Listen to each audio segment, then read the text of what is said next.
Now, you put out a pretty strongly worded statement on Carr's appointment, noting that, quote, Carr is the only sitting government official who co-authored a chapter in the extremist Project 2025 policy roadmap that will apparently guide his, meaning Trump's, administration. So, just for folks who might just be tuning in, how does Project 2025 play into the FCC?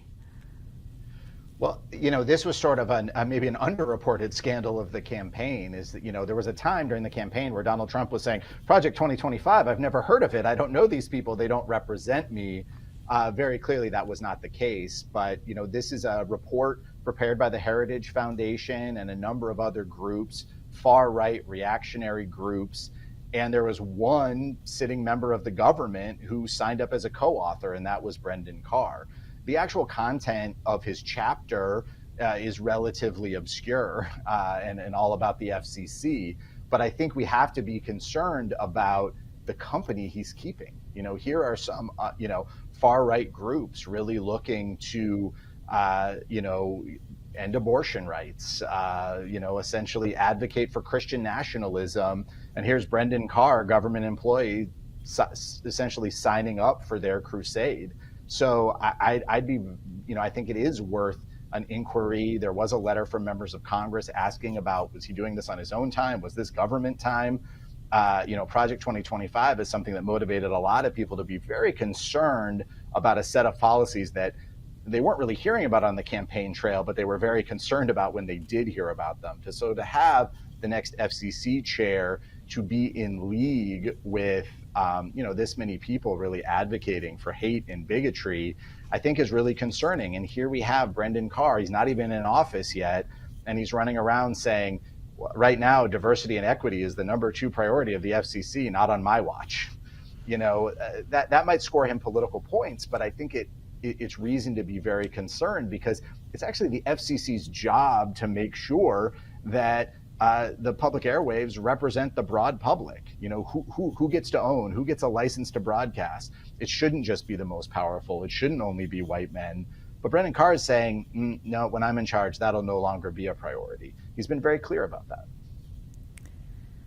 So what does this situation mean for you and your work? And also, what does it mean for news consumers who are worried about the future of a free press? Is there anything that you're planning on doing in this environment? And is there anything that regular news watchers can do?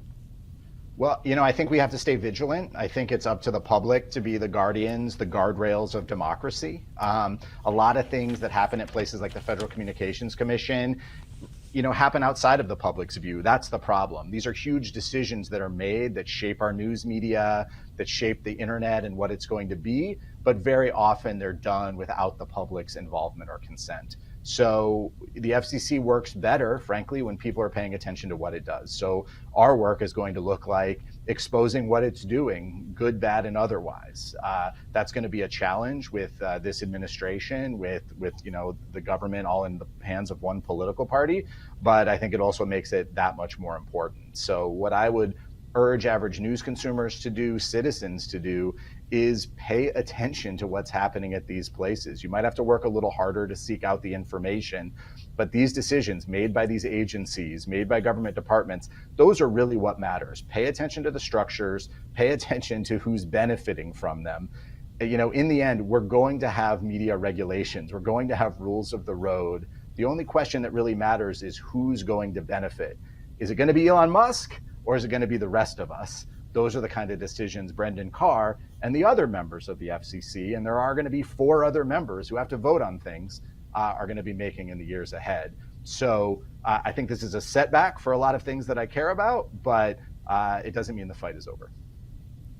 Well, we will be paying close attention, and we will have to check back with you in the new year under the new administration as things unfold, because to your point, sunlight is the best disinfectant.